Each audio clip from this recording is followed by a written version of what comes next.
What is it? Good afternoon, ma'am. Please unmute yourself, please.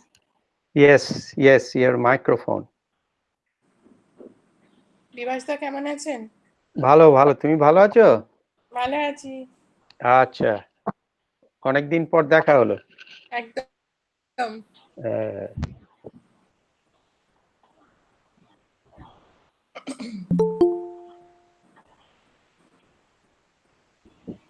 আমাদের আরেকজন speaker আছে?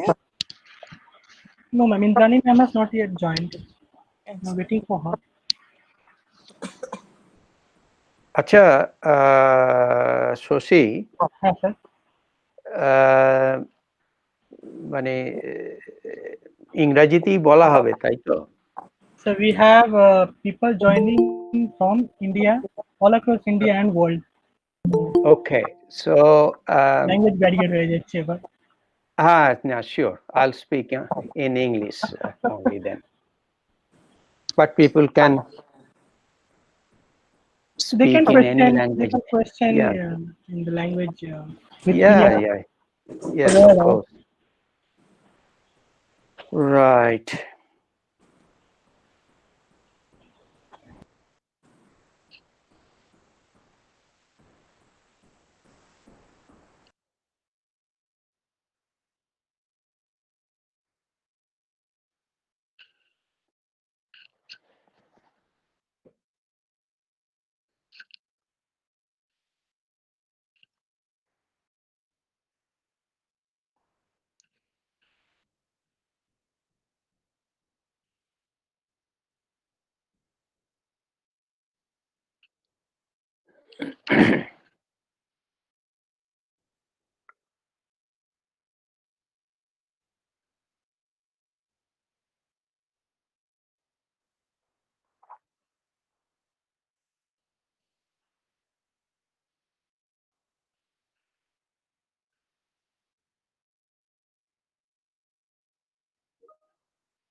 ভুল করে লিভ হয়ে গেছিলাম। শশী? শশী? ম্যাম বলুন, ম্যাম বলুন। আমার পিপিটিটা পেয়েছো তো? হ্যাঁ ম্যাম। ওকে। ম্যাম বলছি যদি আপনার সাইড থেকে প্রেজেন্ট করতে চান, please show the please see right side in the lower panel there is one present now option. From there you have an option called present windows. একটু দেখে নেব? হ্যাঁ ma'am, definitely. Your entire screen, তার মানে আমাকে আগে এটা খুলে নিতে হবে? না ম্যাম, পাও উইন্ডোটা করে আপনি শুধু এই প্রেজেন্টেশনটা করতে পারেন। আপনি পাওয়ার পয়েন্টটা খুলে নিন।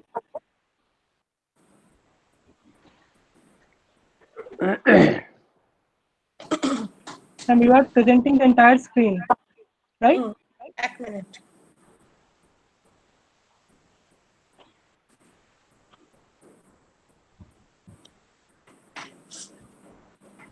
Yes, can you see?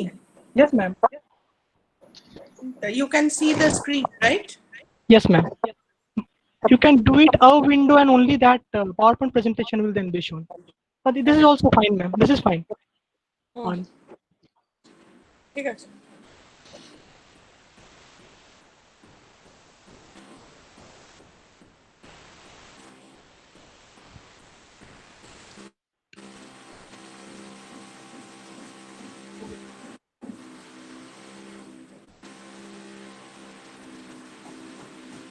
We are waiting for Indrani ma'am.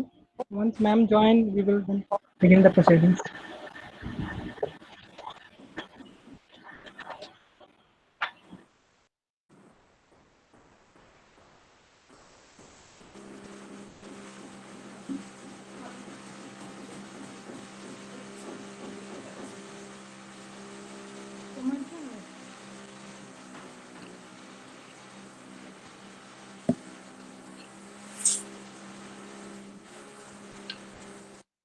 বিভাসদা, আপনাদের ওখানে all good?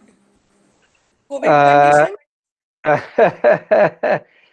Well, better than what it was few weeks ago. Still, there is infection about like 1,000 a day. and death like over 100, 150, but this is significantly less than what it used to be earlier. Yeah, they are opening up now. But you have who started knows? your classes. You have started Oh, your. actually, this is our exam time. So, therefore, mostly online activity going on. Okay. But what will happen next, we don't know.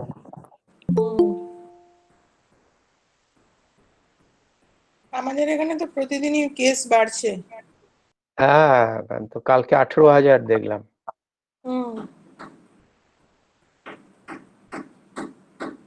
Yeah, it's tough.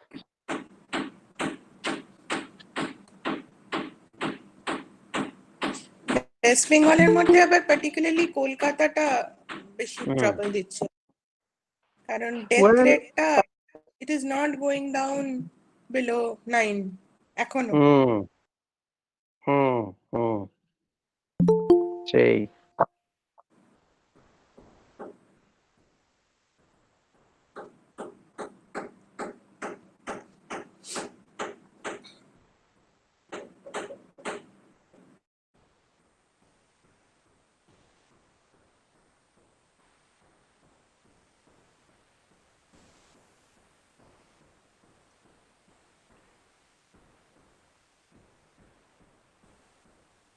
Shashi, I think you should call Indrani once. I'm calling her, but I'm not able to get her over phone. You're not getting through? No, she's not picking up the call.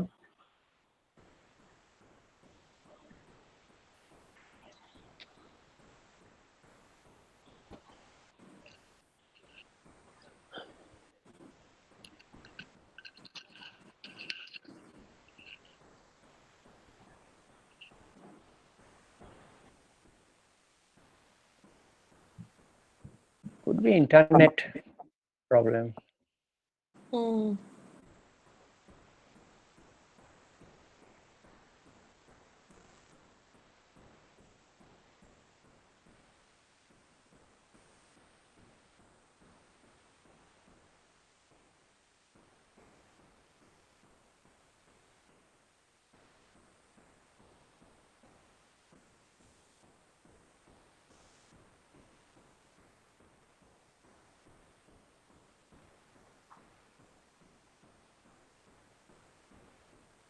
I can see a few known faces in the participant list. Shubhrato, how are you? কেমন আছো? Hello madam. কেমন আছো? হ্যাঁ, সুব্রত বলছি। ভালো আছি madam, আপনি কেমন আছেন? ভালো আছি। Indrani is here. Indrani is here. তোমাদের Thank you so much, ma'am, for joining. Ma'am, Yes. can you hear us?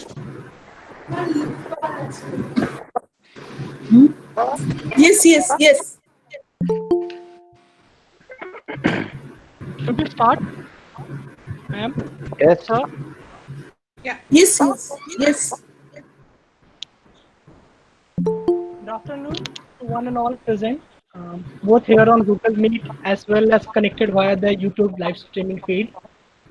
I'm sorry we could not accommodate everybody on this Google Meet due to limitations of the seat and technology constraints, but we all can enjoy the knowledge shared by our speakers.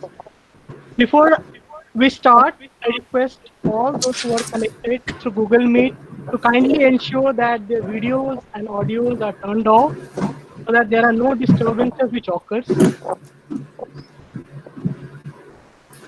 We have connected today from across India and world to witness a discussion on a very important topic, the economic impact of outbreak of novel coronavirus pandemic, also known as the COVID-19, on the Indian economy. To quote Dr. Raghuram Rajan, this is the greatest emergency since independence. and we have reason to worry for. CRISIL announced that this is perhaps the India's worst recession since independence. There has been research by State Bank of India pointing 40% of contraction of GDP by the first quarter of financial year 2021. However, this contraction is not going to be uniform. Rather, will differ according to various sectors and parameters. Though initially the COVID-19 pandemic was a health crisis, now it has gone beyond that. It is affecting the societies and the economies at its core.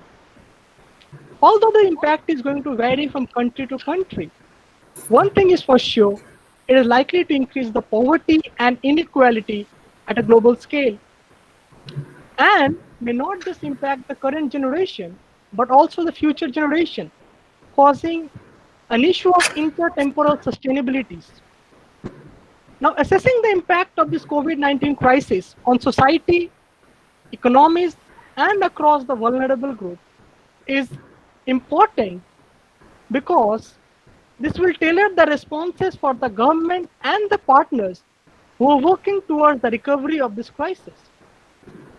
There is an urgent socio-economic response required both at global level, national level, as well as local level, in order to reduce the sufferings of those jeopardized who have lost lives and livelihoods. And we are observing this, that almost 40% of people probably have lost their jobs, are suffering due to unemployment. India, which has a large portion of population working in informal sectors, are displaced.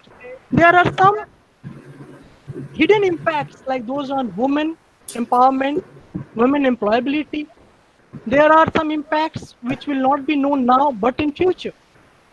For that, it becomes important for us, especially those who are directly related or indirectly related with policy making, like our professors, teachers, researchers, and students, to have a discussion on this particular topic, like how coronavirus is going to impact the economy now and in future.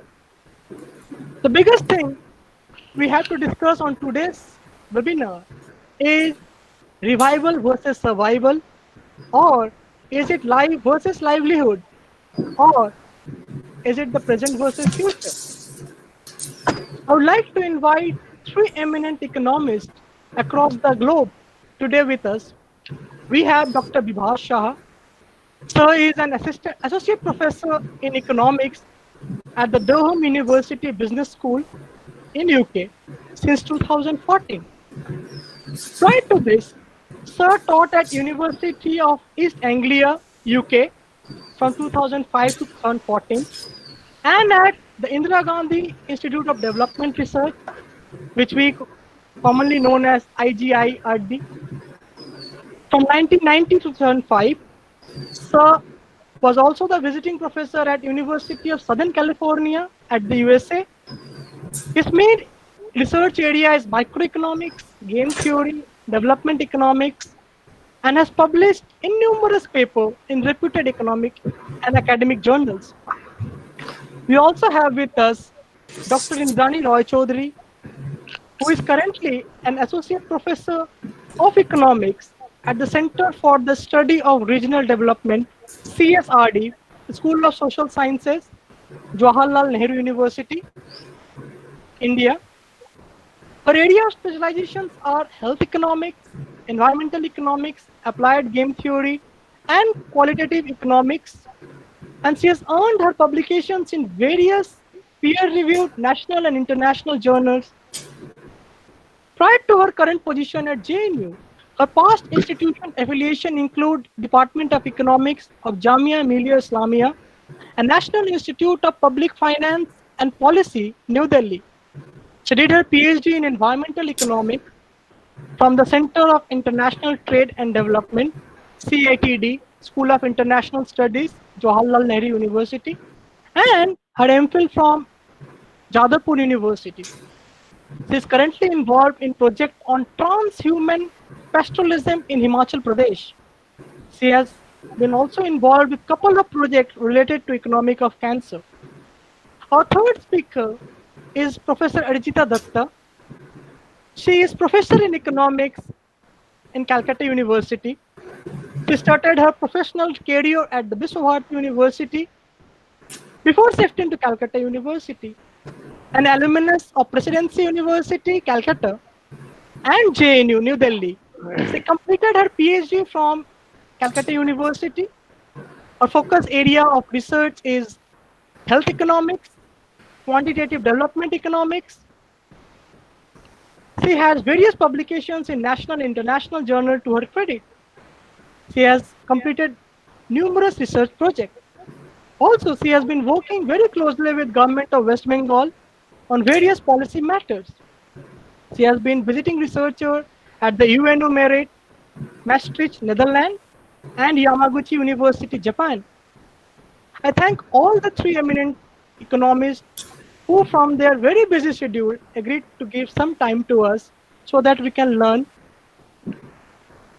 This is welcome, sir, ma'am, with us.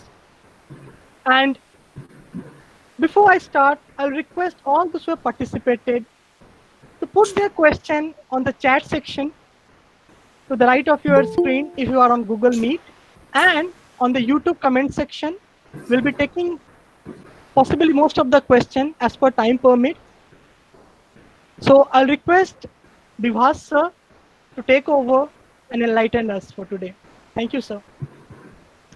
Thank you, Shoshi, Arijita, Indrani, and all other viewers and listeners. I hope you can see the slides now. Not yet. So, can you see it? Not yet? No, sir. Okay. Hold on. Let me get this sorted out.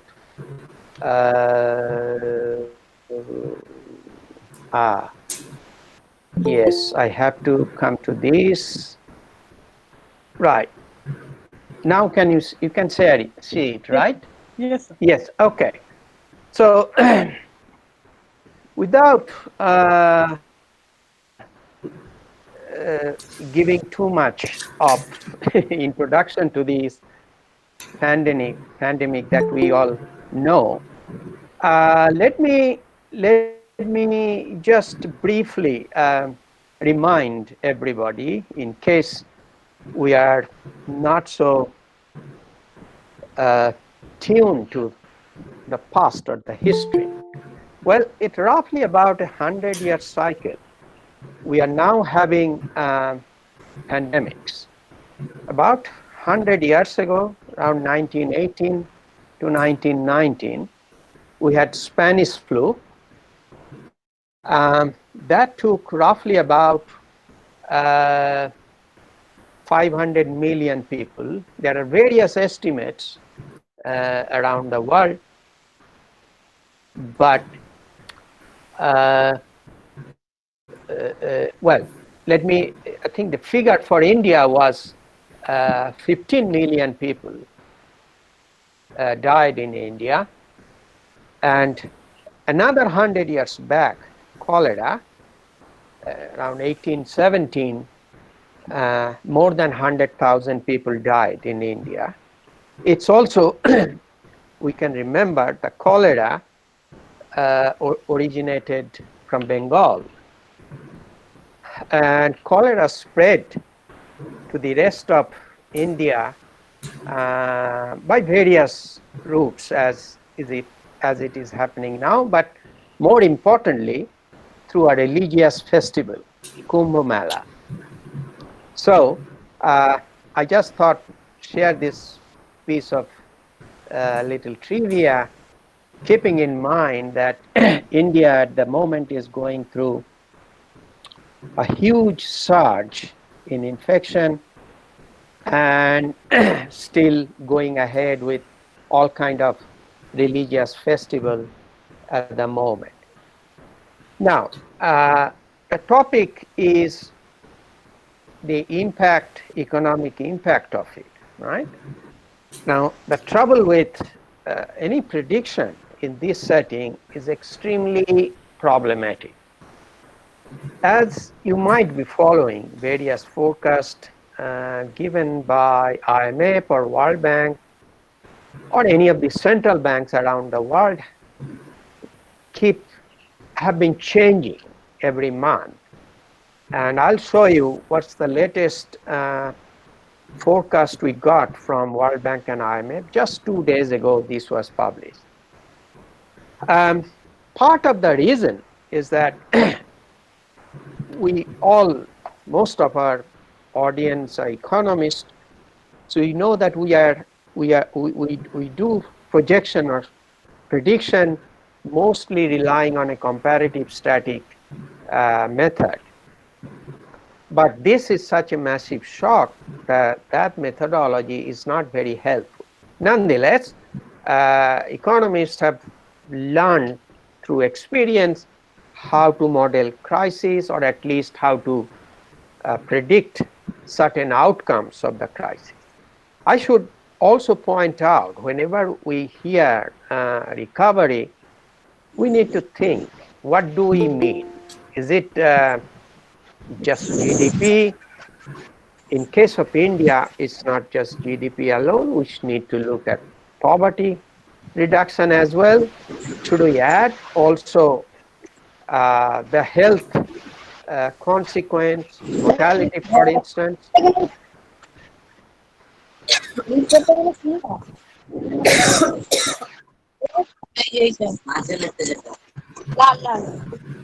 Hello, any problem? Any problem? No, okay. All right. All right. So now let's see, what's the big organizations are saying? Well, just 2 months ago in April, the IMF forecast was that the world will have a recession by a percentage, about 3%, a 3% recession. Unfortunately, that's now outdated. Now they are predicting 4.9%. In terms of major economies, US is going to have 8%, UK 10.2%, EU also 10.2%, Japan 5%. Now, of course, trade is going to be very, very badly affected, and we are looking at a contraction or a loss of about $4 to $5 trillion globally. Now, $4 to $5 trillion, mind that that's nearly more than 100%. I would say like 150% to 170% of India's GDP. So this is a massive, massive contraction. 2 months ago, there was still a projection that India and China will still have a positive growth rate. That's now revised. For India is going to have, as far as IMF goes, it's 4.5% loss or recession. China, on the other hand, based on their calculation, will still have a 1% growth. Now, here I should mention that the latest figure I saw on China actually over these few months, showing quite a bit of recovery. In fact, China is showing what is been called a V-shaped recovery. China's export and major productions are returning to what is called the pre-COVID level. So that's the situation, but that's only for China. Every country in the world is going to have a recession. Now, this is what we are seeing. In terms of poverty, well, what I'm showing here is slightly old, but still you can see the main figure that we are going to, I'm going to draw your attention to is, skip this slide, is the loss in remittances. Like India and many other countries do rely on a huge amount of remittances from abroad. And I think India receives around $80 billion in last year or in the last 2 years or so. So that we don't know what's going to happen. Definitely we're going to see a loss of 40-50 billion dollar, and a bulk of it coming from so-called low-skilled or semi-skilled workers working in Middle East, East Asia, and so on and so forth. Capital also has been leaving the developing countries. What about poverty? Well, World Bank has made some forecast now on that. So we are going to see global poverty will rise by from 7.9% to 8.82%. So it's the first time since I think 1990 or so that the global poverty is going to go up, and we are looking at here extreme poverty, and overall there is going to be 688 to 700 million extremely poor people in the world.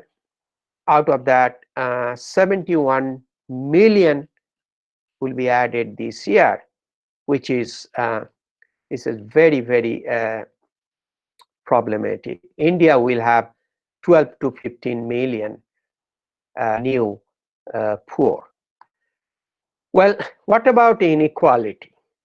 Well, it is probably expected that the way low-income workers in India has suffered over this lockdown period, and of course the long-term health impact and everything, this is going to be a big problem. On the other hand, I mean, the low-income people have absolutely no kind of insurance or safety, whereas the others, people who are well off and so on, they are going to be sort of protected, and that means we are going to have an increase in the Gini coefficient. Now, World Bank is saying if we have 1% increase in Gini, that would force 19 million people into extreme poverty. And we won't be surprised if the Gini for India and many other poor countries go up by more than 1 percentage point. So that's the kind of it's very, very worrisome picture. Unemployment, I do not need to say more on these. It's some of the conservative estimates we are getting is about 23% to 30% of India's workforce is unemployed. In the informal sector, it's believed that about ILO estimates that about 80% of the people worldwide will lose their jobs for a significant period of time. Now, stimulus. India has announced, like most other countries, a package of roughly 270 billion or 10% of its GDP. People have questions. Is it really 10%? Is it 7, 8%, 6%, etc.? Or is it different projects, just renamed, rebranded, etc.? So keep aside that debate. In fact, you can see India is among one of the more the kind of higher on the list in terms of aggressive intervention. Japan is probably the highest with 20% of its GDP, US 13, and UK, EU, China, you can see the figures up there, is 5% around that or less. Now,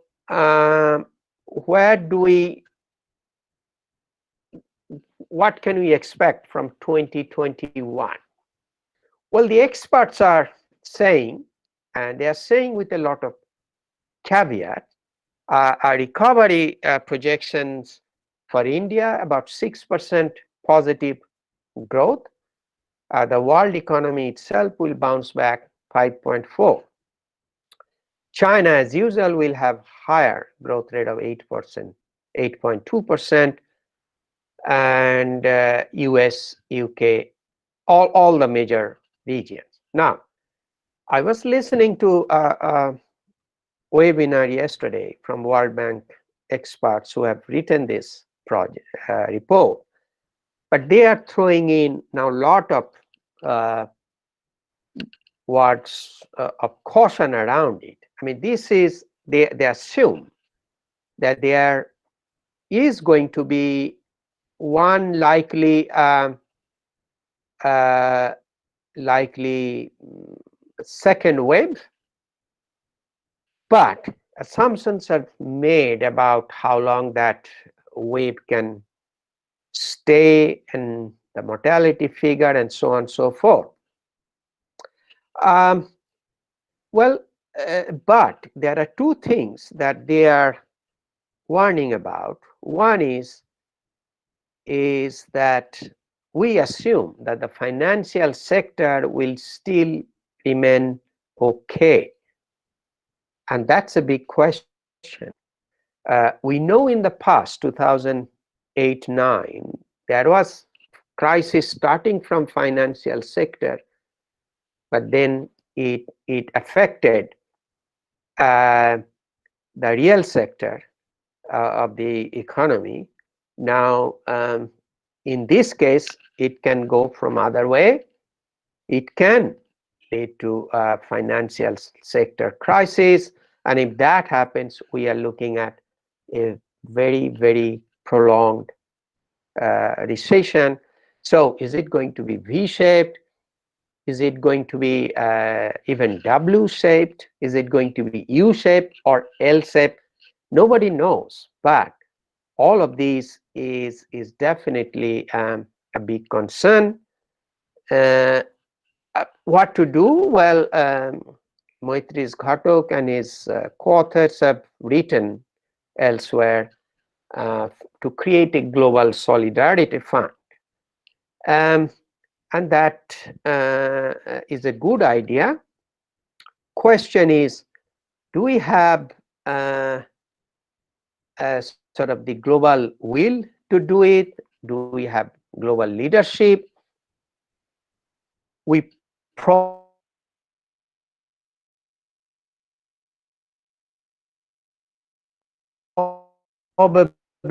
the world. This is a time for coming together and cooperate on each of, not just health, but also on the economic front. But that is not happening. Whether it is a race for vaccine, whether it is trade war, China, US trade war is going to continue. All of these are going to make it very, very difficult to manage a crisis like this. And on top of that, India's internal conditions were not very helpful to tackle this crisis. As you know, earlier policies of demonetization and GST made a huge impact in a negative way on the economy. So India entered this pandemic with a lot of problems in hand, and it's not going to be get better anytime soon. I'm afraid. But there is, I'm not so skeptical about informal sectors and others. I think there is some degree of resilience in that, but I would not go into this. There are other speakers who can shed more lights on those issues. And if there is a question at the end, I can come back. Thank you.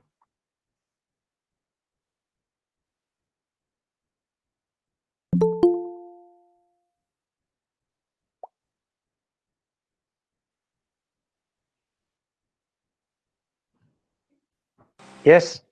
Shashi? Hello, ma'am. Yeah. Yes, sir.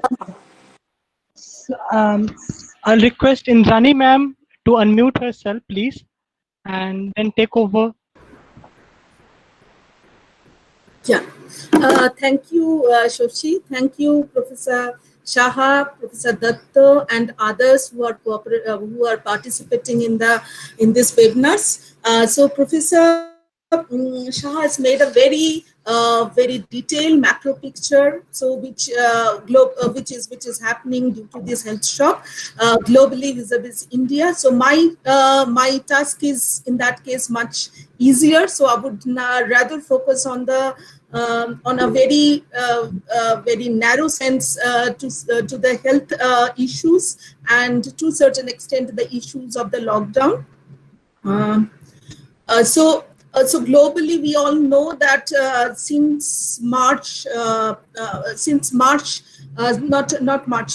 December 2019, we are going through a severe health shocks, and this shock is having multiple impact, but the developing countries are the worst sufferers. So far as the economic shocks are concerned, so the health shock is actually transmitted into the economic shocks, and which has multiple dimensions, which I'll like to discuss a little bit. So mostly the nation governments have taken two different strategies. One is the suppression strategy, which is basically the lockdown, which deals with the confinement of the whole populations, obviously with certain exceptions like the health workers and the essential supply lines workers. And the second one is the mitigation strategy. That means those who are actually infected, they have to remain in the quarantine for 2 weeks. Now, obviously, this nationwide enforcement which India has adopted is something which very draconian, and which has taken place in 5 phases, with some sequential flexibilities have been exercised, but this has a huge trade-off. So the trade-off is in the sense of the cost and the benefit. So what we incurred in terms of this lockdown, the cost which we incurred in terms of the lockdown is having a huge impact on the poverty, huge impact on the loss of livelihoods, huge impact on the health, and obviously the benefit is in terms of the suppression of the disease progression, and loss of life has been to a certain extent checked. But it is in the absence of the various evidence which are required in order to actually conclude that how much we gained due to lockdown is something under questions, because very little informations are available in the public domain. So which of the instruments of the lockdown, that means whether locking down the schools and the colleges and the universities have made some very strong impact on the health aspect, or whether locking down all these factories and workshops and shops and various businesses has actually made some very positive impacts. So that kind of things are yet to be analyzed, and we don't know actually that the various instruments, which of these instruments are actually powerful in containing the disease.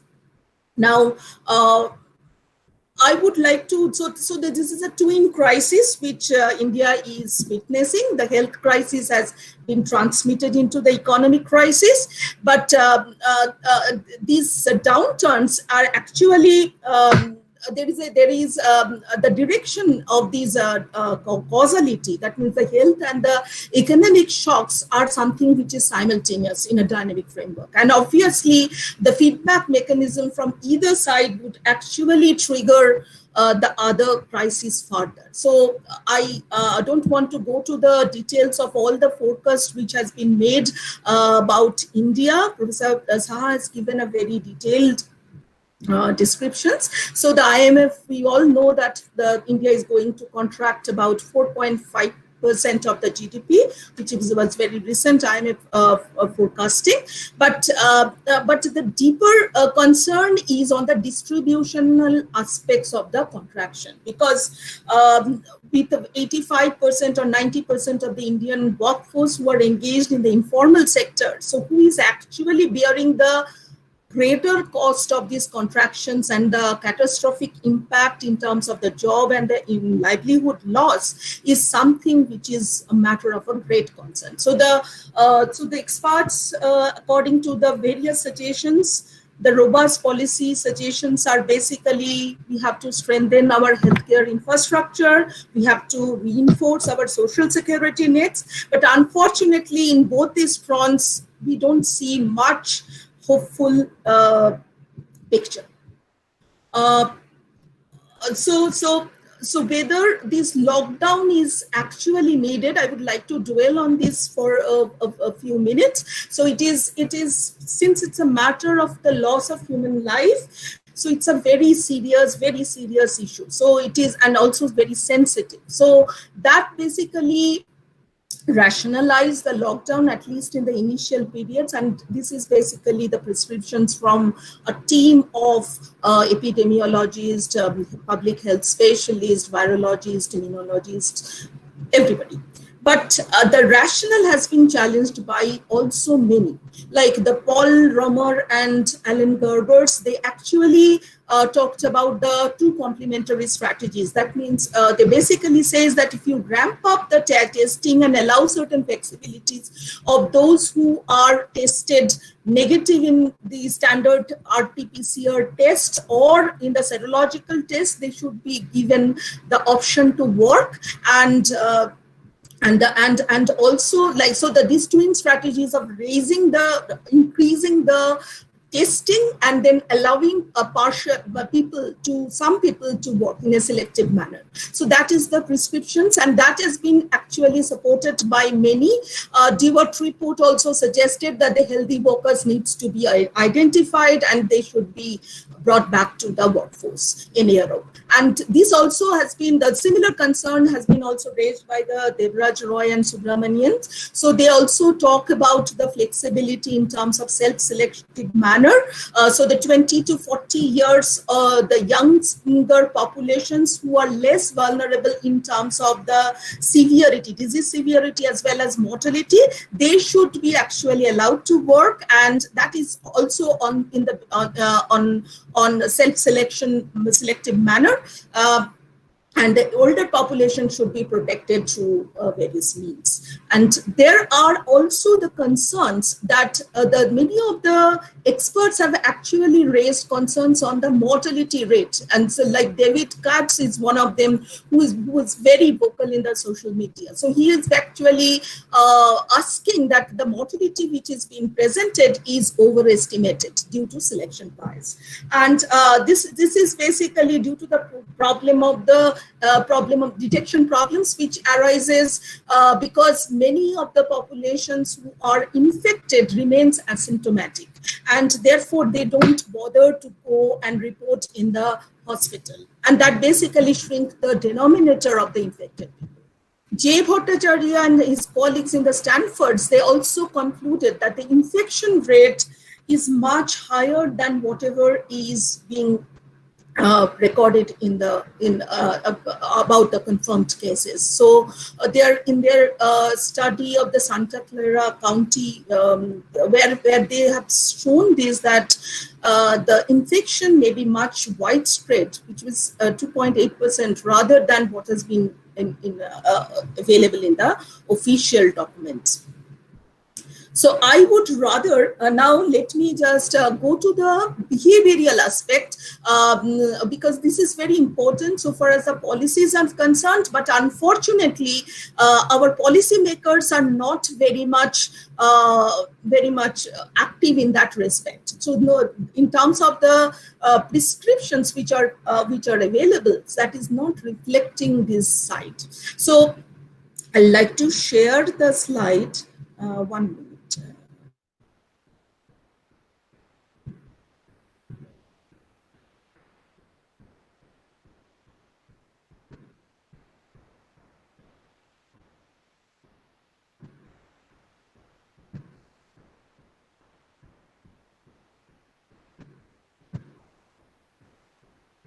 Yes, so this is the slide which basically talks about the prevalence response behavior. And if you just see that, the pure epidemiological, sorry, 1 minute. Is it visible? Yes, ma'am, it's visible. Okay. So this is basically the graph which is showing that if we take the prevalence in the horizontal axis and infection hazard ratio in the vertical axis, we see that in the pure epidemiological model, it is a monotonically increasing function where the behavioral aspects are not basically endogenized. So it is, but if we take the economic model, which may try to integrate the epidemiological model in economics, we find that it is the inverted U-shaped, where it is seen that even though the prevalence is widespread, there is a contraction in the infectivity. That means the infection hazard ratio shows some kind of a contractions, basically because the prevalence elasticity of demand for self-protections is positive. So the people becomes aware of the risk of the morbidity as well as the mortality, and they do take various kinds of averting behavior. They becomes much more risk averse, and therefore, even though we notice that the prevalence is rising, but the epidemics can be self-limiting. Because of the people's action. So this is one famous study by the Geofford and Philipson's 1996, which they have observed for the HIV patients in San Francisco during the period of 1983 to 92. And if you see the graph, just one minute, let me change.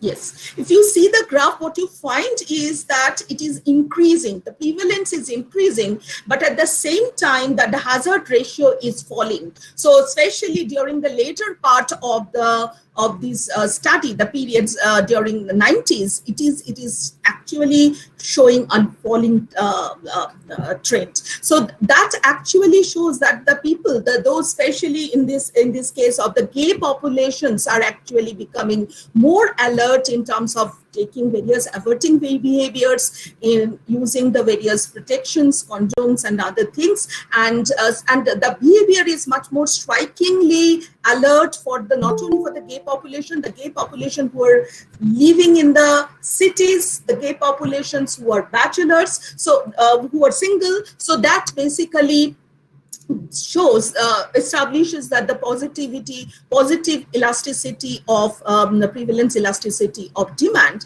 And why I'm raising this point is actually because this has certain policy implication. So in the sense that, so before going to that, I would also like to say that it is not that this kind of positive prevalence elasticity of demand has been shown in many of the other studies on measles, studies on influenza. So there are these also, they also confirmed that this positive elasticity of demand is prevalent. Okay, so why I would like to say this, raise this point is that people actually alter their demand for self-protections based on this disease prevalence, severity, that carries certain implications for the policy. So in the country with a poor education base, and that means the country which has a very, very poor information processing capacity, this is something which is to be taken in a very serious manner, because the state has a larger role to play in order to influence the preference, in order to influence by giving them right kind of informations, by targeting the populations, by sharing informations through some very widespread campaign. And because if the people's behavior changes, that actually has a serious important implications in terms of containing the disease. Now, if you look at the Indian scenarios, various states, and this has been available in the medias, that many of the states, they're not observing the lockdowns properly, even though it is basically pushed in a centralized manner. That means many of the states, and especially among the poorer pockets where the awareness is very, very poor, they actually are not very much serious about the consequences of contracting the infections. And that also has certain rationale, in a sense that given the typical nature of the disease, where you have a major populations who are being infected remains asymptomatic or with a very mild infections, they don't need to report, and that basically leads to a certain kind of a casualness among the people. And not only that, given that our dependency ratios are pretty much unfavorable, so we have a less than 10% dependency ratio so far as the elderlies are concerned. So in that sense, that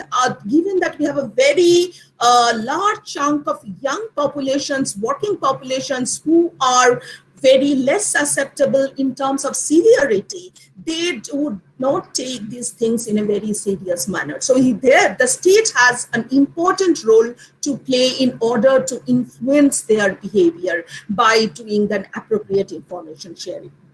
Another thing I would also like to highlight is that apart from the suppression strategy, the mitigation strategy, which is individual centric. So that means there is the people who would be infected, would be tested positive, they should be put under the quarantine for at least 14 days. So this thing is actually attached with a lot of information disclosure problems, because the younger, given that they are more susceptible and than the elderlies, and in terms of they have a huge opportunity cost in terms of their lost wages, lost employment. So they don't want to just reveal their information about their infections, and like to remain hidden. So these detection problems is a major problem so far as the policies are concerned,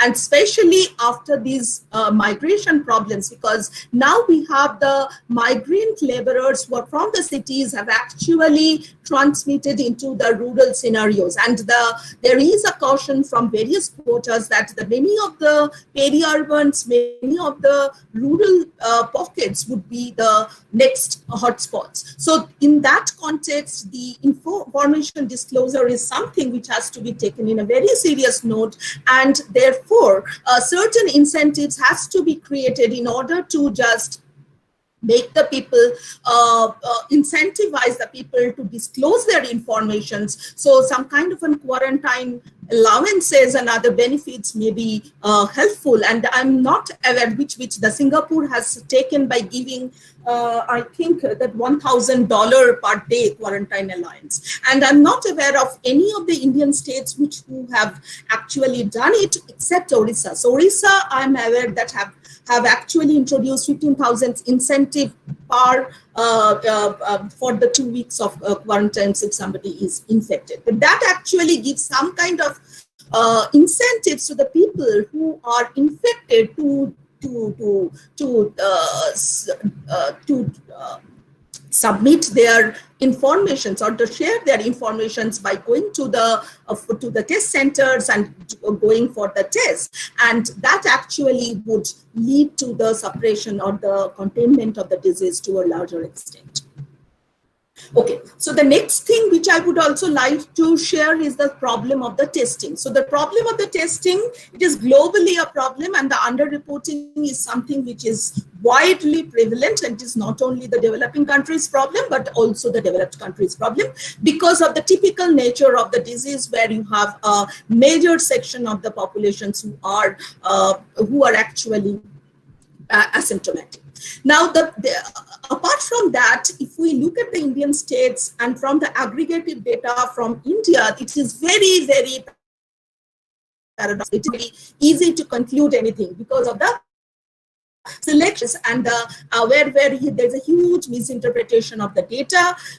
Sampling designs are not standardized. There is also lack of political incentives to dampen the numbers of the COVID positive cases. So those things, especially I would like to highlight the two states, Bihar and West Bengal, who are actually who would be having elections, assembly elections in the very recently. Bihar in this year and West Bengal next year have very less incentive to reveal the information of higher positivity. So I would like to show some data which would actually help to understand the problem. So this is the Indian picture, which obviously gives you a very, very gloomy picture that the countries which are leading in terms of the disease are actually doing much more higher, showing much more seriousness in terms of testing. So, but India still the picture, we have a positivity rate of 6.3%, but we have tested a figure per million is only 5,590, and which we are way behind many of the countries. Apart from that, let me just go to the next slide. And this is for the state pictures, where you can see the Indian. So you see that Delhi is the example where you have the high positivity rate along with the testing, which is also very test per million population is also very high. So that basically talks about the gravity of the problems, and which is basically expected. But in many of the states, you will find just the reverse scenario, that you have a high positivity rate, but the testing, in terms of the testing, the progress is not much. And it clearly shows that there is a certain tendency to suppress the data, and there is a lot of complaint from the public that there is a delay in getting the reports. So where once they have reported and we have gone for the testing results are actually being deliberately withheld, and this is not a particular state. Many states are actually reporting this problem. So these are all actually a deliberate attempt to dampen the positivity rate, and you can see that many of the states who are actually in the higher side above the national average in terms of the positivity in percentage of the people who are tested, who actually tested positive, but in terms of the test, they are doing very, very poorly. And the Bihar is one state which you can see that it is a glaringly, the figure is very low. So from these testing scenarios, we should actually try to collect the disease burden along with the testing scenarios. Otherwise, the comparative pictures are not something which is giving a clear understanding of the disease progressions. Next, I would like to highlight another thing which has been raised by Professor regarding impoverishment, the increase in the impoverishment, and he has already said that 12 to 15 million new poor people will be added in the Indian scenario. And that actually, I would like to show this slide, which will help us. This is actually our own calculation from the NSS 71st round, and as well as the ISDS data, where we have shown that for the quintile-wise catastrophic health expenditure for a different level percentage of the non-food expenditures, and if you see that for the quintal, first 2-3 quintals were actually very poor in terms of their in terms of their marginal monthly per capita consumption expenditure, it is showing a very depressing scenario. So along with the COVID, along with the livelihood loss and the job loss and severe unemployment problem, this catastrophic health expenditure is going to be a really something which is a matter of severe policy consequences. And I would also like to highlight that India is a country with a very 1% of the GDP being allocated for the health in public health, and 70% of the expenditure, aggregate health expenditure, is actually incurred from the outer pocket. And the people's treatment, if you look at the treatment accessibilities, 75% are actually catered through the private sources. So given this background, one can understand that the severity of the problem in this respect. Next, I would like to go through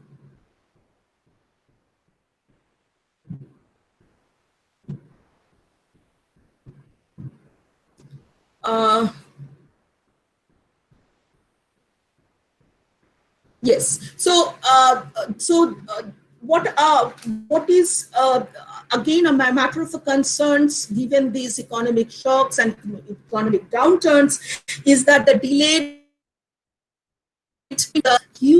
we have a huge burden of disease treatment on various fronts. Like the first is a child immunization program is very much affected because of these the COVID-19 health shocks. We have 130 million kids below the age of 5 years, and the UNICEF has reported that the under 5 child mortality in 2018, India is in the top, and with 8.8 lakh, it is below Nigeria, it is below Pakistan, and below many other countries. So this is something which we should be, because many of the, if we look at the child mortality and the infant mortality, many of the mortalities can be checked because they are all vaccine preventables. But if we look at the immunizations, still we are struggling with the 100% immunizations. Our immunization progress is, I guess it is stuck at 67% for the child immunizations, according to the NFHS last NFHS report. So this entire immunization program is highly affected, and that has a severe consequence on the child mortality. Not only that, we have the TB programs, which India has made some progress. The polio vaccination program, then we have this cancer detection therapies. So we have a whole bunch of the different morbidities, the burdens, which are under great stress due to this COVID-19. So next, lastly, I would just like to highlight that what lessons we can draw from these twin shocks, that means the health shocks transmitted into the economic shocks. So are many. So we have to revamp our health infrastructure. We have to strengthen our manpower in the health sector. So apart from that, there is one important threat which is also upcoming, is the issue of the antibiotic resistance, which is a huge negative externality problem. So this antibiotic resistance is actually has been started, and it is going to be a severe threat, especially for the developing country, and especially for the country like in India, because that will actually threaten our ability to treat common infectious diseases. So like the tuberculosis, pneumonia, blood poisonings, etc. So the antibiotics. So this is why it is happening is actually because our regulatory mechanisms are very weak, and out of the counter prescriptions, and then the doctors' incentive problems. That means the physicians have the incentive to cure the patient, and therefore very widespread prescriptions of the antibiotics are happening, especially in the less developed countries. And we have the advantage in the supply side. We have a very cheap medicine drugs which are available because of our own inbuilt resources of the generic drugs production. That actually is something which we should learn and be cautious about our future, because these kinds of shocks, we are not, as the developed countries has actually failed to deal with, many of the developed countries has actually failed to deal with this pandemics, and the developing countries are struggling severely. And in these scenarios, we should actually try to learn how to cope with the various other potential threats which are also sometimes happening in the near future. So I thank all of you. I don't know whether some value addition has been made. So okay, so just 1 minute. I would like to share 2 slides before I just wrap it up. So this is the slide which shows that the distribution of death by the major diseases, and that shows that 38%, this is census data, so little old, but we can think of that still India is struggling with the communicable diseases. So over 30% of the disease are from the communicable disease, and major part of that diseases are infectious disease. So the importance of the antibiotic resistance is something which should be taken on that account. And this is the last slide which I would like to share, that this is how the mortality and the morbidity pattern of the communicable diseases, and you can see that the acute respiratory disease, pneumonias, and the disease like the Henne's, so all these needs a huge dose of antibiotics. So you can understand that the failure of the antibiotic to actually becomes effective is a huge threat in the malnourished for the health scenarios in India. So thank you so much. Thank you so much, ma'am. It was an excellent presentation guiding us through the health structure of Indian economy. I'd like to invite Professor Arijita Datta to enlighten us with her views.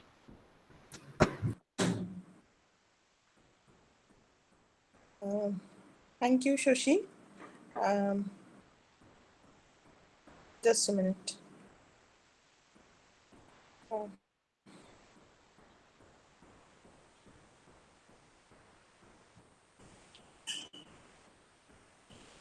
Indrani, can you...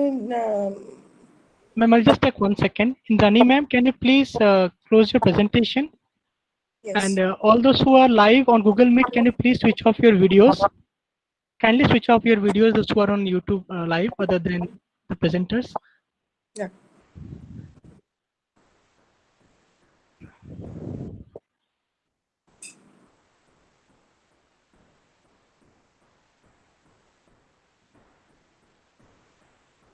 Can you see the presentation? Yes, ma'am, it's visible. Thank you, Shashi, for inviting me in this discussion. I also thank Bibhashda and Indrani to be a part of this very crucial but very exciting discussion. As Bibhashda in the initial overarching framework made these points with the macroeconomic situation, Indrani has talked about the health scenario, and now I will be talking about a little bit on labor force participation in India, and I will be specifically talking on the female labor force participation.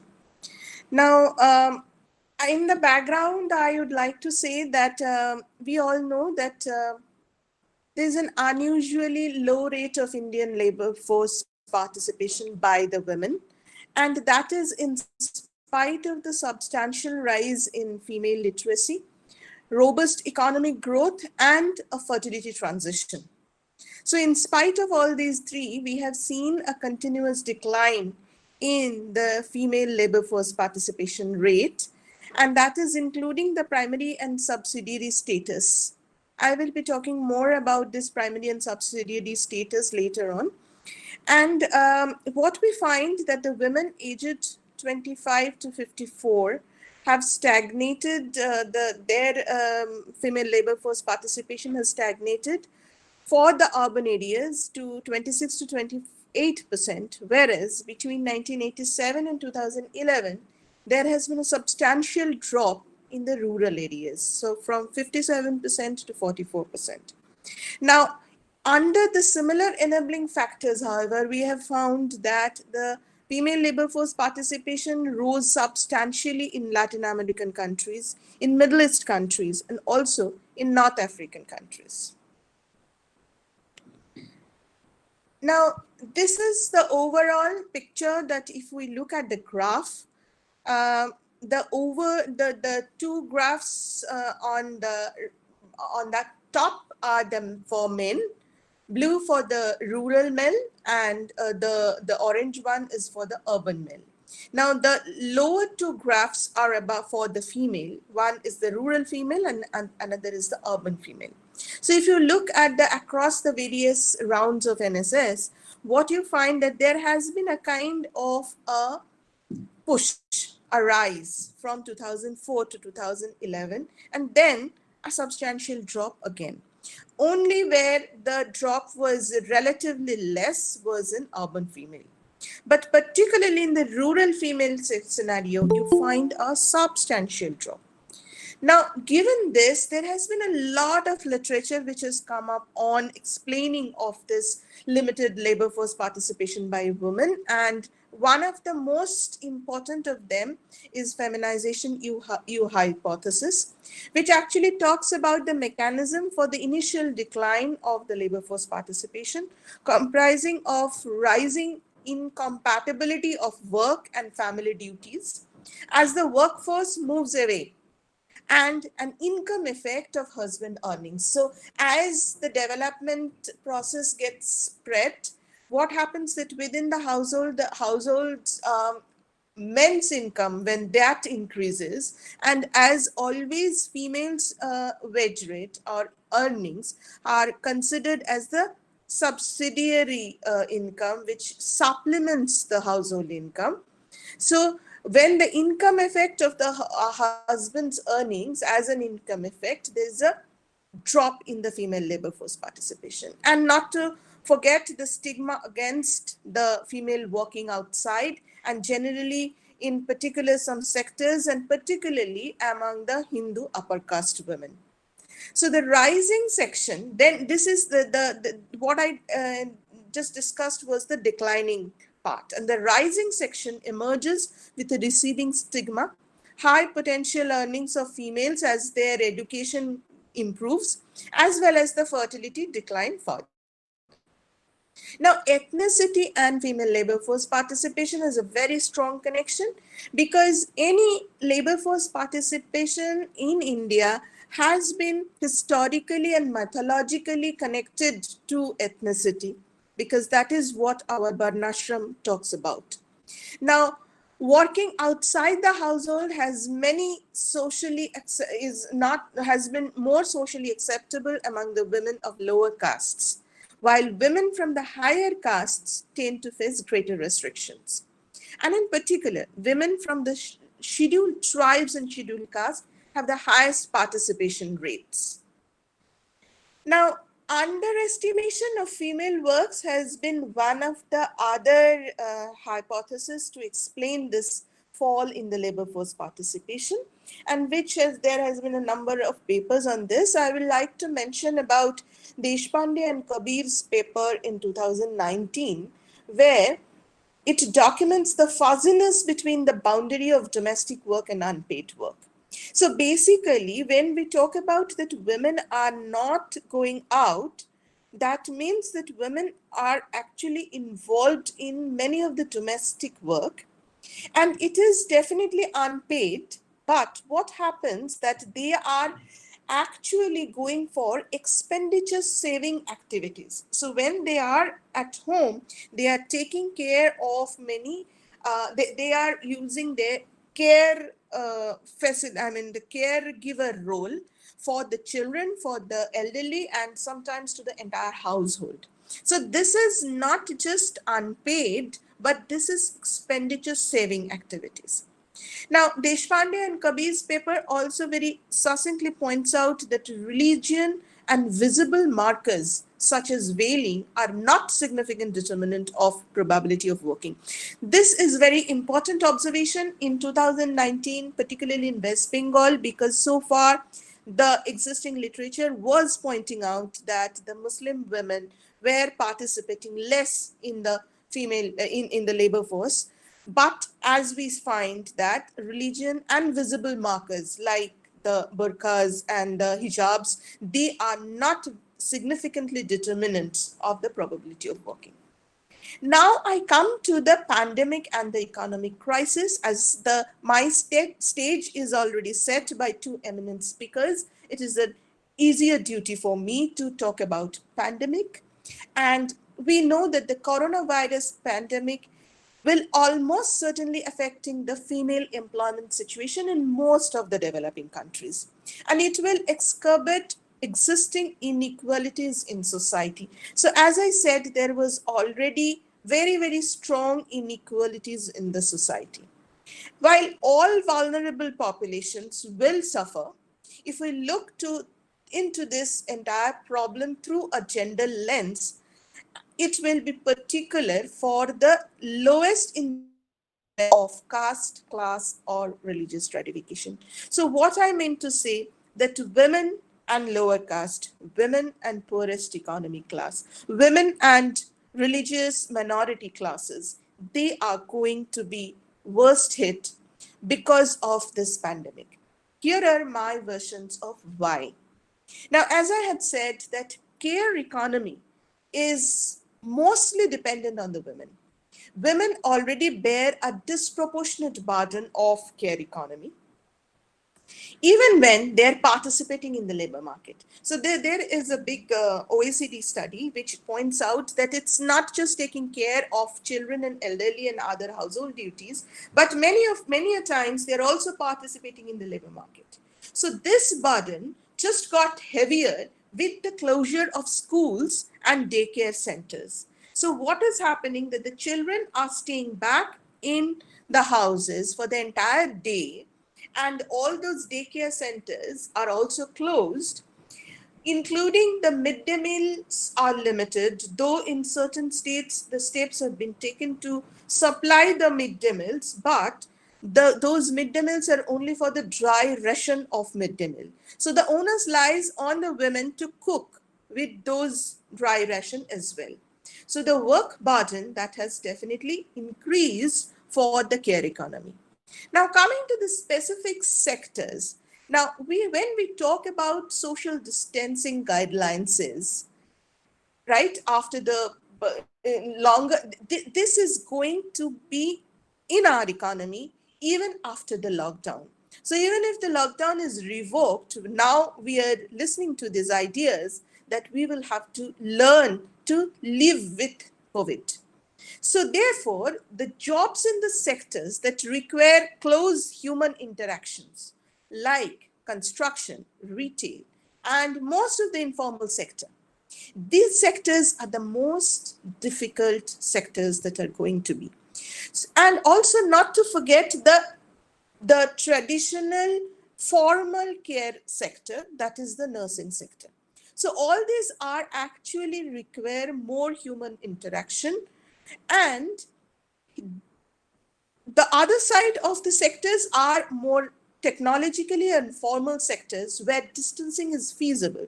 See, in IT sector, we know that a large proportion of the IT sector, if not an overwhelming share of these sectors, they are actually resorting to working from home because the distancing is feasible.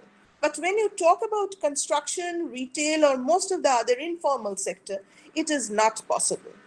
And if you look at the women participation, their participation is overwhelmingly higher in the former group. That is where it requires human interaction. Now, distress-induced employment is hardly likely to improve the situation.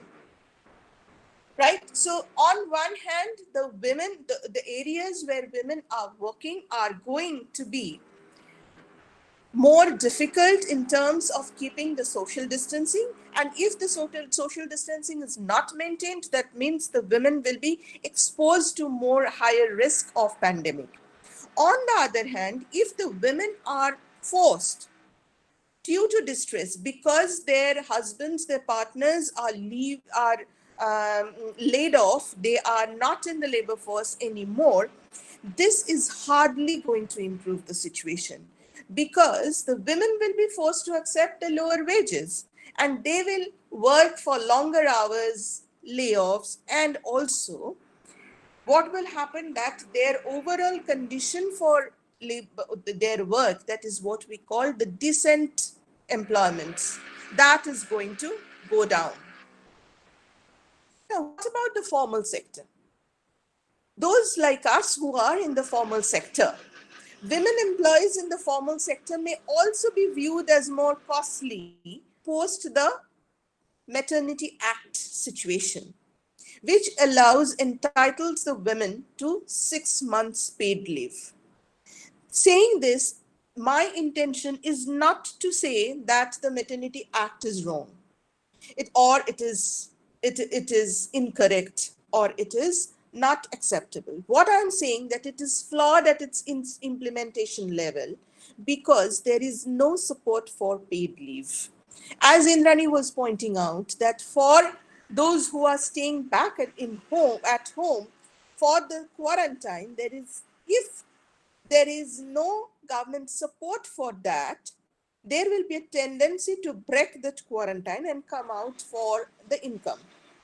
So same here, since the private, if you look at the private sector, if the women are allowed to have a 6 months paid leave, that means that the employer will be very, very skeptic to hire the newly hired the women at this point of juncture. And work from home, as I said, it has been turned out to be a curse in disguise. I have a lot of friends who work, and neighbors, of course, who are work from home, doing work from home, and they are taking care of, during this lockdown period, they had a tremendous problem. So they had to cook, they had to clean, they had to take care of their children, and that also work from home. And when there is a work from home, the duration always extends. It's not, it goes beyond the office hours. So the formal sector problems are at their own position. Now, coming to the evidence-based proof. So far, I have found one paper by Ashwini Deshpande, which uses the national level panel data from CMI on the Consumers Pyramids Household Survey database for a discussion paper on the Ashoka University's website. So it is clear that there is a fall in employment among men was 29% between March 2019 and 2020, while that among women was 39.5%. So almost more than 10 percentile more fall was observed in case of women. And when she went into further disaggregation, she found that the loss was mostly focused among the Dalit women. So it was the scheduled caste women who suffered the most and whose labor force participation declined the most. Now, as I said, that distress-led labor force participation will not sustain. Even if it does, there seems to be a shift in the nature of the participation. Now, you remember the first graph that I showed. I'll just go back quickly to this one. There was a slight increase between 2004-5 and 2011-12. This was the period which was marked actually with a very strong agrarian crisis. Right. So when this is happening, so there is a shift in the nature. So more women seem to do a lot of variety of works. So it's not just one type work, like I'm just an agricultural laborer or I'm just a construction worker. No. What happens, because they're forced, they work in different types of work. So there are agricultural laborers during the harvest season. They are doing some construction jobs, and they are collecting dangerous primary products. Like, for example, if in Sundarban areas and also in Purulia areas, they go to the forests when it is always not very safe, but they go and they do collect the primary forest products. Now, what does that mean in terms of economic data sets? See, I was a part of a study funded by World Bank where we were discussing about the issue among the scheduled tribe women in Purulia. So at that time, when I was looking at the census figures of the West Bengal tribal dominated blocks, there was clear indication that between 2001 and 2011, there was a shift in the main workers category. And very surprisingly, unlike the rest of the country, there was an increase in the participation. So, and how do I define main workers category? It's for them who had worked for more than at least 183 days in the last 365 days. That is 1 year. So when I had a look at this, so I was a bit surprised that does that mean that this informalization and marginalization of labor force is not happening in these areas and they are becoming more empowered? So this study had also this opportunity to have qualitative data and narratives that we had collected after the COVID situation. We collected it through teleconferencing and video conferencing. But the story that was emerging, that it is true that they are working for more than 183 days. In fact, to quote them, "Ekdin kaj na korle khabo ki."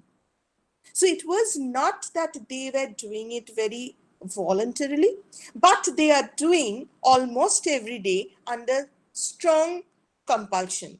And that is what, in terms of NSSO terminology, this is subsidiary engagement. So when we are looking at usual employment status, usual status, which considers both primary and subsidiary. But when there is an overall shift, what we find that between 2011-12 and 2017-18, among the women, rural women, all India, there was a drop in the subsidiary engagement.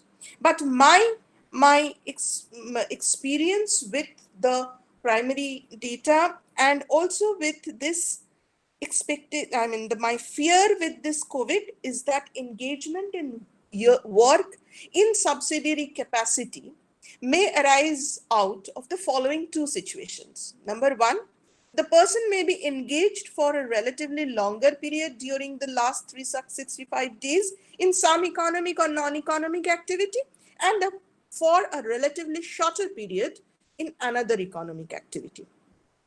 Number two, a person may be pursuing an economic activity almost throughout the year in the principal usual activity status, and also simultaneously pursuing another economic activity. So what is the difference between 1 and 2? In 2, there is their primal principal usual activity status is almost throughout the day, throughout the year, which actually marks like the main worker category. But whereas in the first case, it is they are engaged relatively longer period, but maybe not more than 183 days, and which is complemented by shorter period in other economic activities, which is subsidiary. So they are main workers, but due to subsidiary activities. So it's not that they are main workers because of their principal activities.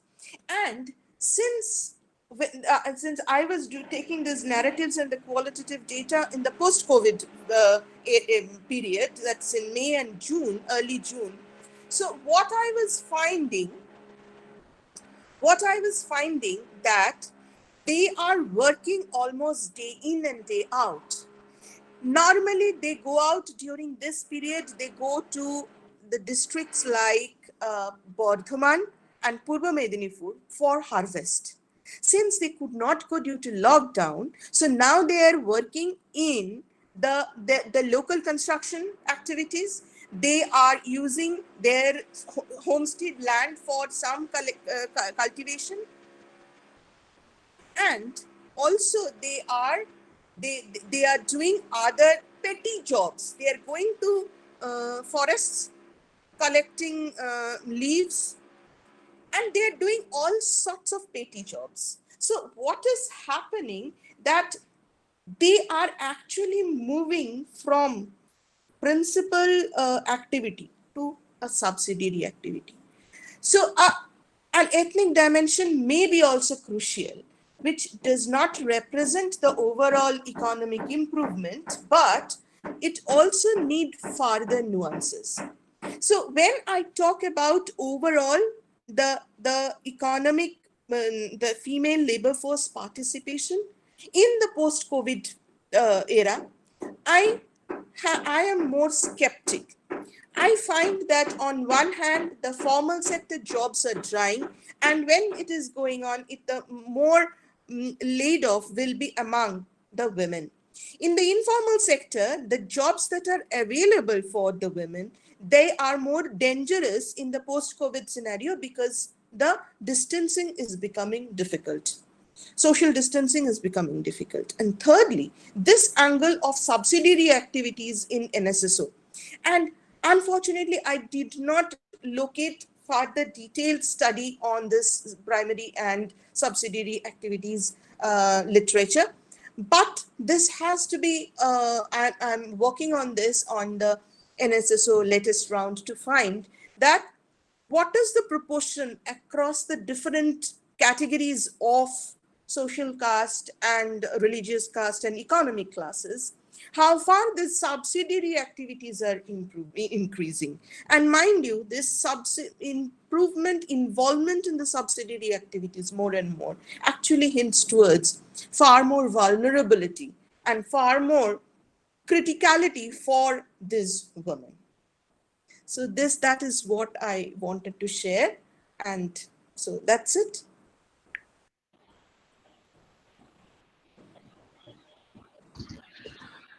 Thank you so much, ma'am. I want to thank all the three economists present with us to provide such interesting deliberation of the present situation. It went very well, starting from Vibhas Shah, who presented the international situation of India. Then we came to national scenario with Indrani ma'am talking about Indian states and its positions and its health structure. And finally, Arjita ma'am talking at grassroots level, at state level, and the problem that is faced by women and the weaker section of the society. We have a few questions over here. I would like to put them to the speakers. And this probably is for Indrani ma'am.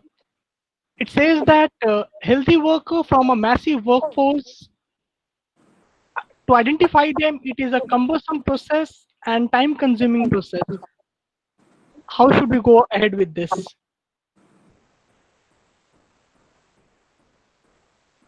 Yeah, Indrani ma'am? that's what we are stuck, because the prescription is that along with this RC PCR test, the standard test, India should also aggressively ramp up the serology or the antibody test. So that actually, if the tests are done in a very widespread manner, that will actually establish that the kind of antibody, whether the person is already infected and then cured, and that person who are actually tested positive in the antibody test may join work. So that is basically the prescriptions from various experts.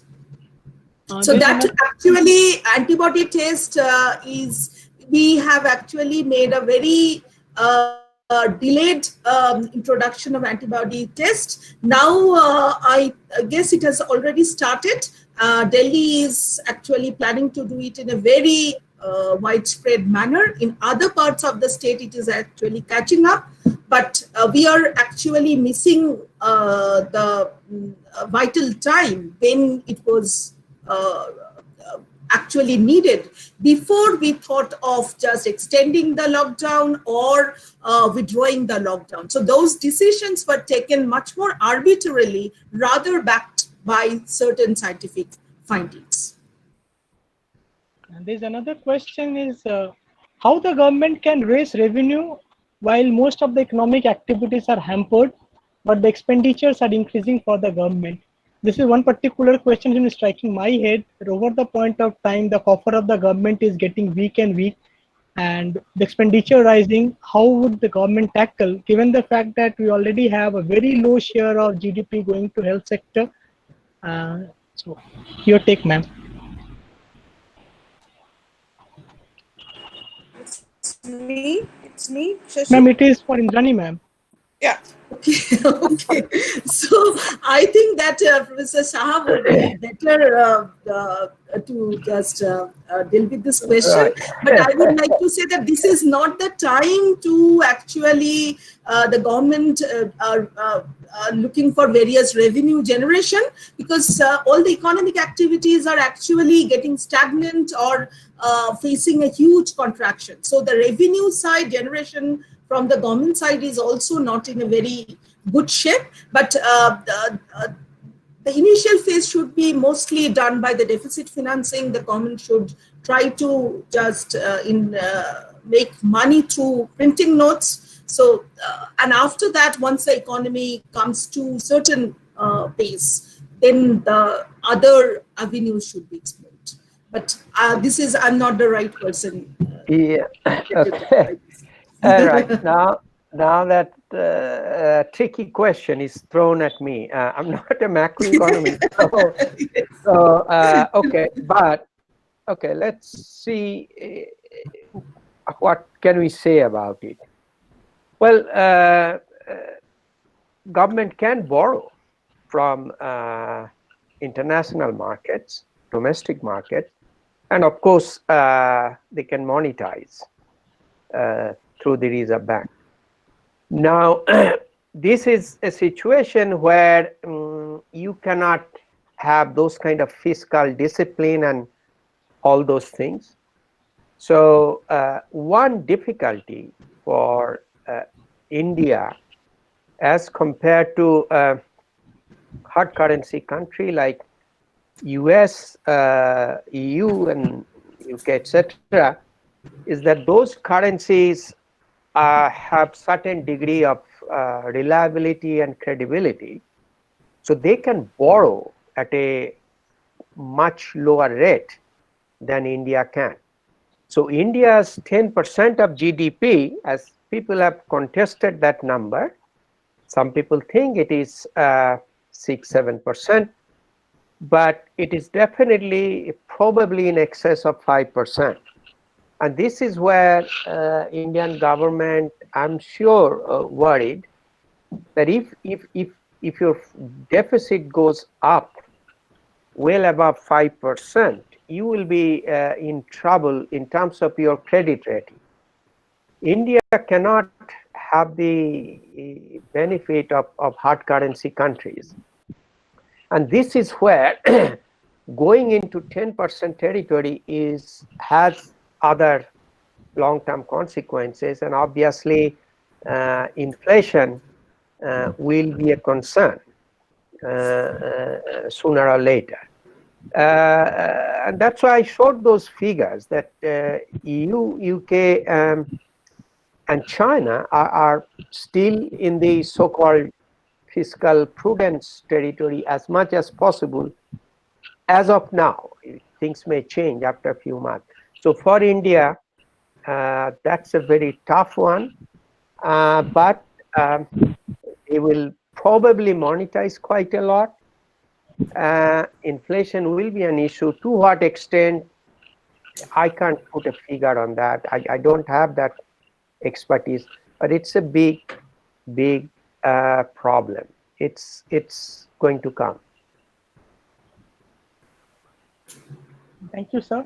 So there's another question. Mr. Ganguly has asked that these job losses may not be limited to just marginal or low-level workers, but may also impact the white-collar participants.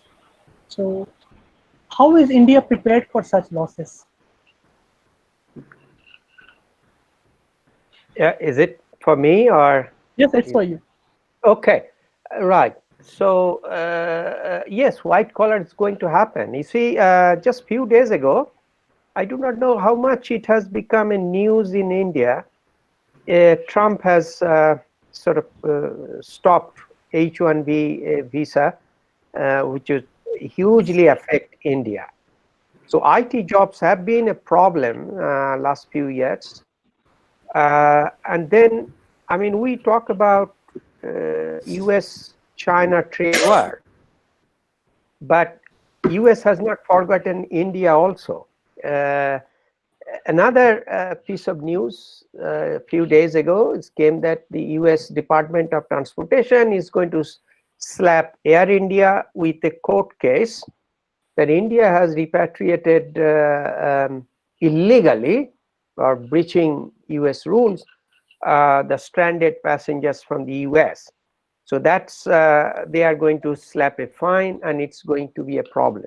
So white collar jobs in many sectors will be affected, particularly, and I was saying there is an issue of financial sector. It's still not been badly affected yet, but down the line, NPA is going to go up hugely. And then you have mortgage problems. So all these things, when then pile up, jobs in the financial sector will also go. There may be, on the other end, some job growth in the pharmaceutical sectors and biotechnology and so on. But that's certainly not a big one compared to this. But as I said, we should not forget that we came to this situation. We were having 8% plus growth rate up to 2016. Then came out of the blue demonetization, and it's probably a political decision. Economically, it doesn't make much sense. And then within a year, I think 2017, middle of that, you had GST. What GST has done after that is that the state finances have become in terrible situation now. And states are responsible for managing the health at the ground level, but states don't have money. So two blows back to back have kind of crippled the economy. We came down to 4-5%, and now we'll go down to minus 4-5%. So that's about an 8-9% fall.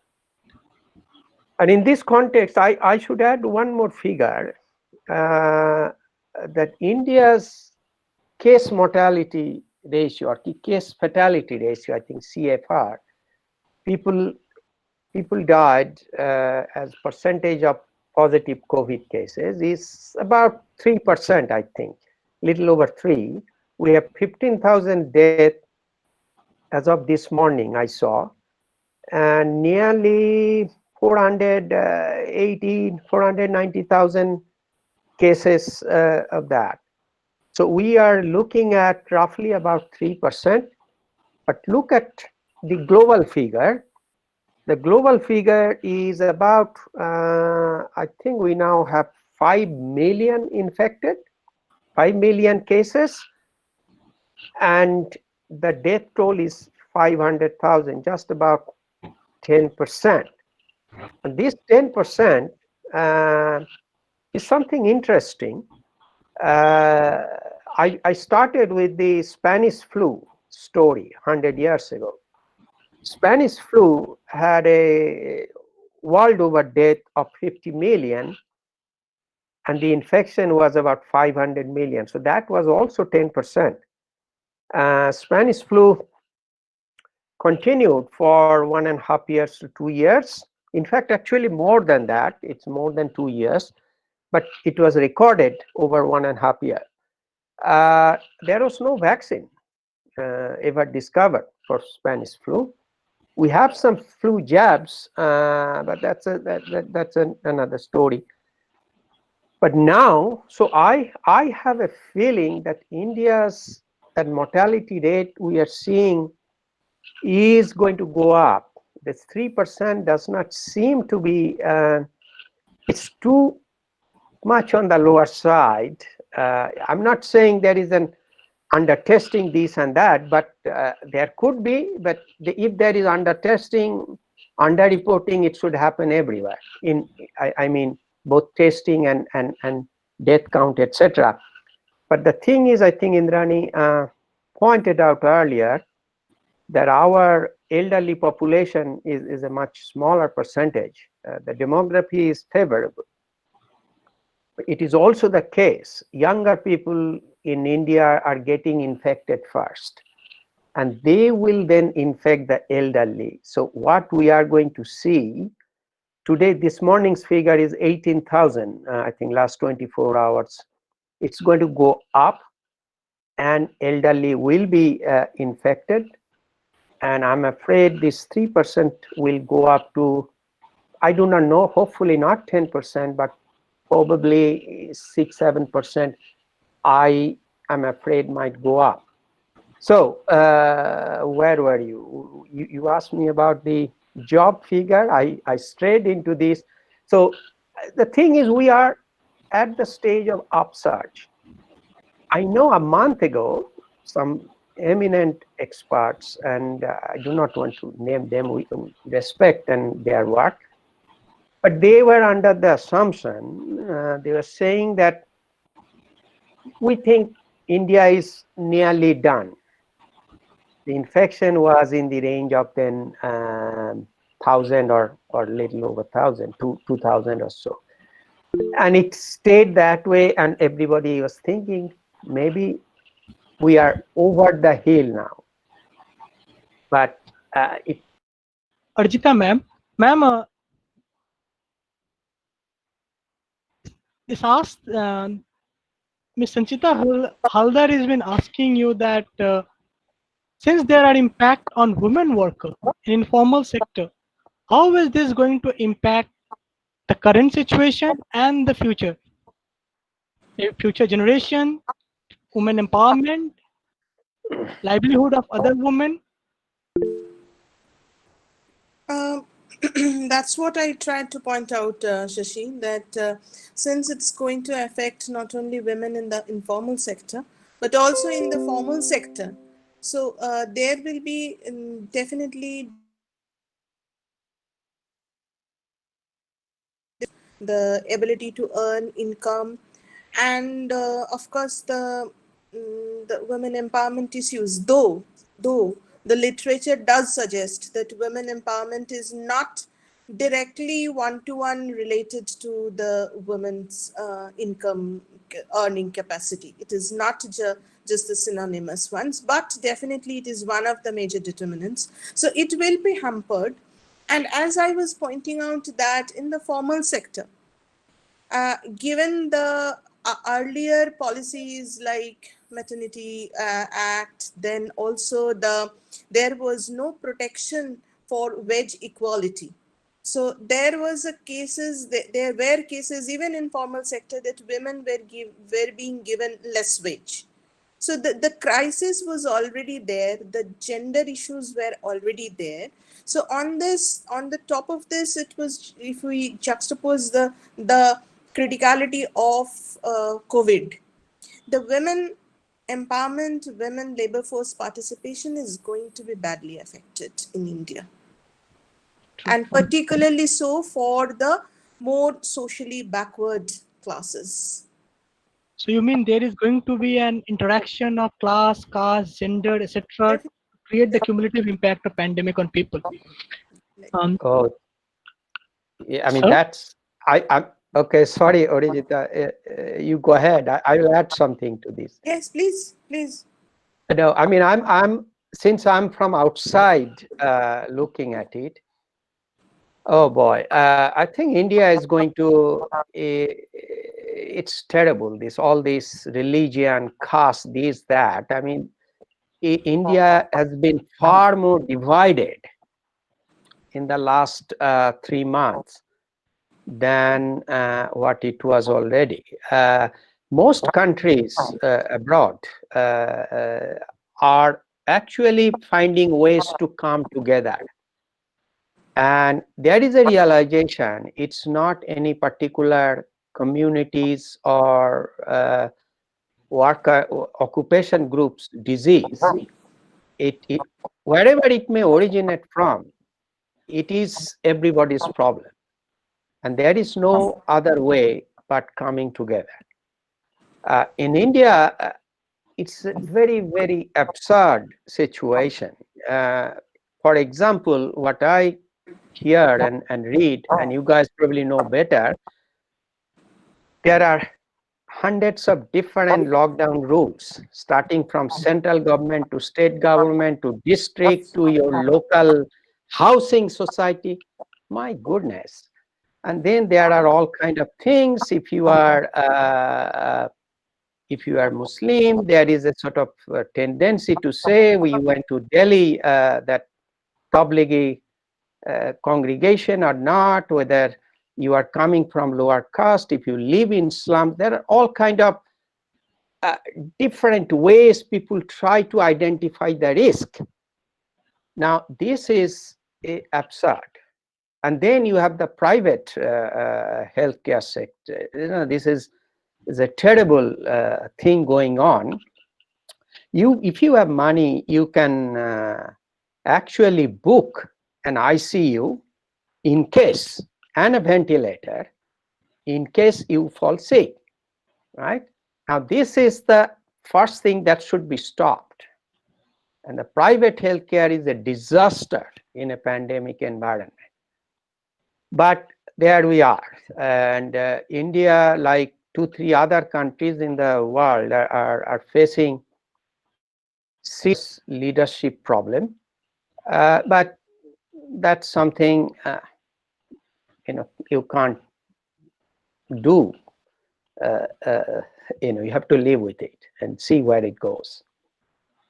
But yes, the caste and etc. is going to play a big, big problem. And all kind of divisions, yeah. And this is the last question, and this is to Indrani, ma'am. Ma'am, you have been pointing about incentive to people for quarantine centers, etc.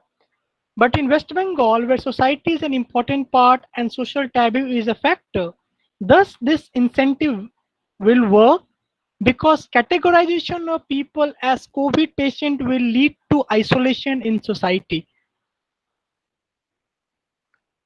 And please switch on your mic, please. And please switch on your mic. Yes, no, I was actually pointing out that the government order is that if you are tested positive, then you are supposed to stay in the government provided quarantine centers. Now, the thing is that COVID is a typicality of the disease is that you may not have the severity. So you may have a very mild kind of exposition. You may not show any symptoms at all. And then you are infected or tested positive means that you have to be very alert for the society. So there's an externality problem because you are not bearing or not feeling any pain of the disease. But if it is because of your presence, if you just mix out with outside, if your exposure to others will actually trigger the infection. So that way, it is an incentive problem. So I actually tried to argue that it is the government therefore should come out with certain incentives in order to enable the people, especially from the poor background, to report their problems, to report their or enabling them for testing, and therefore, and for that they should be priced. So that means some kind of quarantine allowance should be given, because entire effort from the government side is the reflection which we are noticing is from the supply side, nothing from the demand side. So so why the poor people who has a huge opportunity cost of losing weight will be coming and reporting if he has some mild symptoms to the government centers. So that is actually the incentive problems. You have to give some incentives in order to enable them to report. So the information, so I try to argue these things from on the basis of the problem which is not the problem which is inherent in the information disclosure. So that is, I don't know whether I was able to satisfy that. Thank you so much, ma'am. Regarding the test, I would like to say there's a huge subjectivity which is involved, because if you go through the ICMR websites, you will find that every week, not even every week, within the week also there are new and new notifications. So there is no benchmark. So something they are saying today and then they are changing it in the next day. And then this is a centralized notification, and every state, according to their own interest, they're also devising something. So in terms of implementation, there is a lot of heterogeneity. So states which are having the election, like Delhi, which is already having the elections, have a better incentive to project the disease and then go for the targeted approach, whereas some of the states like Bihar or West Bengal, who are actually in a very shorter period of time will be facing the elections, may be having a very lesser political will to disclose the information. So they are also, so therefore the standardization of the protocols are very much missing. So that means who are to be tested. That means if somebody tested positive, whether it is the immediate family to be tested, whether those who are showing some symptoms to be tested, whether the contacts who are the immediate contacts, not even within the family, but outside in the neighborhood to be tested. So all these things are based on lot of subjectivity. So that actually make our data very much unreliable. Thank you so much, ma'am. On a closing remark, I would just request each of the professor to give us a view about the future ahead of India and its people among all this uncertainty. I will start with Vibhas, sir. Closing remark on this. Oh boy. Hey, how much time do you want me to speak on this? It can go on forever. Right? No, but okay, maybe a few minutes, right? Unfortunately,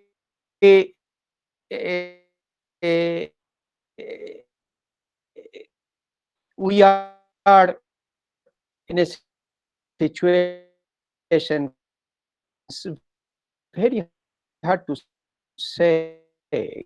It is like you are in the middle of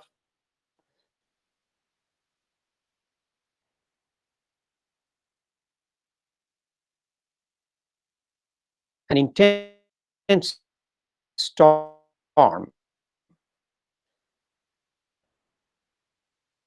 And until and unless the storm, gender, caste, etc., we should not forget.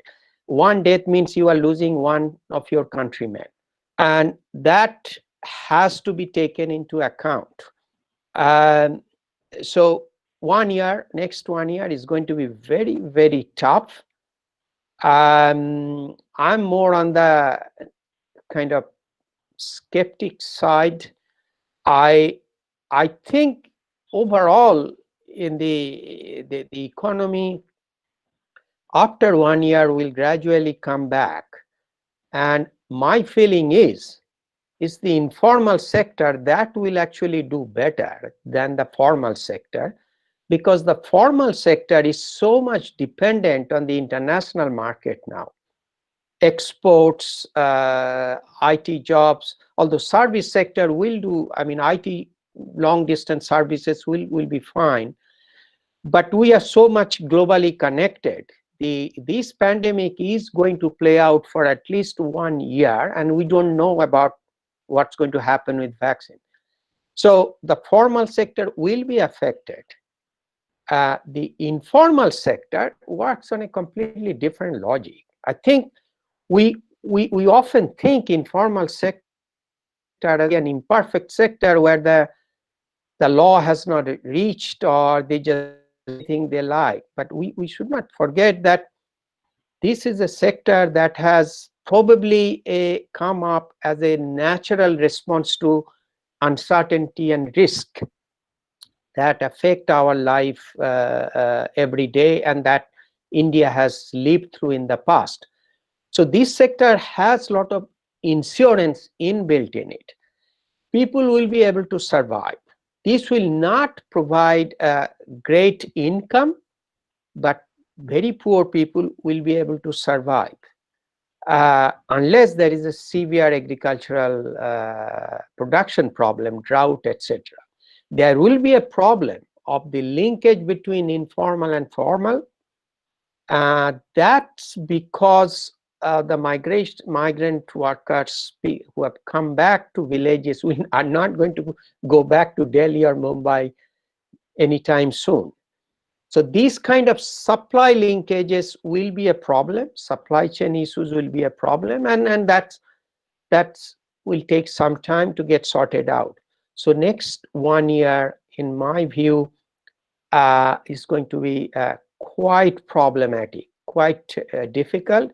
Is this going to be 5% recession? Is it 7%? Some people are quoting even 12%. I don't know, but definitely we will feel huge problems.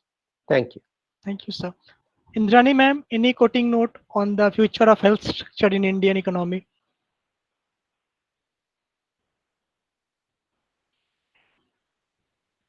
Hello.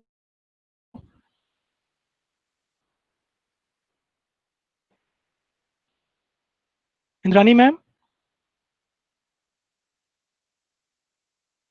can you hear me?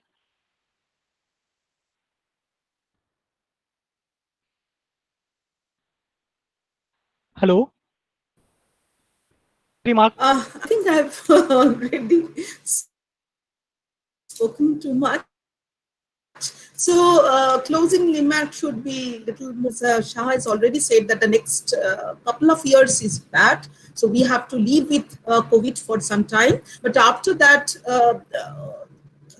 let us hope that the economy, there is some positive boost in the economy, especially the vaccines, which are actually some very optimistic pictures are coming from the different parts of the globe, that the vaccines are at least 10 research are showing very positive and hopeful scenarios. So if the vaccine comes, India is having some comparative advantage because it is a leading producer of vaccines, other child vaccines and other vaccines. So a couple of Indian companies are with international collaborations. So that front we are in a better side, but we don't know that what will happen after because the vaccine in the initial stage are all patent protected. So once it comes to the implementations and distribution stage, what would be the pricing? Who will be the receiver? Because there's a huge demand, whether the supply will be able to cater to the demand, and then from the public distribution aspect, that how would be the targeting taking place. So those things are some matter of some serious planning. So I would like to just wrap up here. Thank you, ma'am. Arjita, ma'am.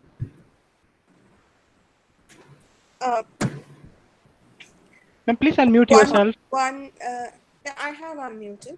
Yes, ma'am. Yeah. Actually, if you look at our lives, I think COVID has been our a structural break in our life. So we need to look at the hello. Yes, ma'am. You are there. We can hear you. We need to find out that what are the changes that are going to come. We are pondering over it, but on a optimistic viewpoint, I would like to say that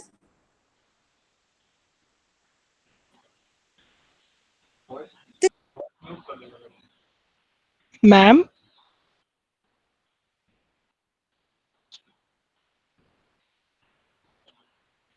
Ma'am.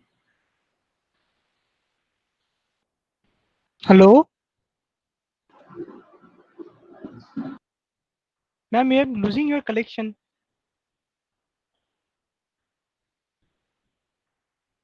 I think we have lost internet connection. One of the biggest curse of this online seminars and webinars. But luckily, internet connection, West Bengal electricity, everybody provided us with time so that we could have our main discussions. Arjita ma'am, have you joined? I think ma'am has disconnected for some reason. I will request Dr. Melissa Khatun. She is Assistant Professor of Department of Economics of Aliah University to join us.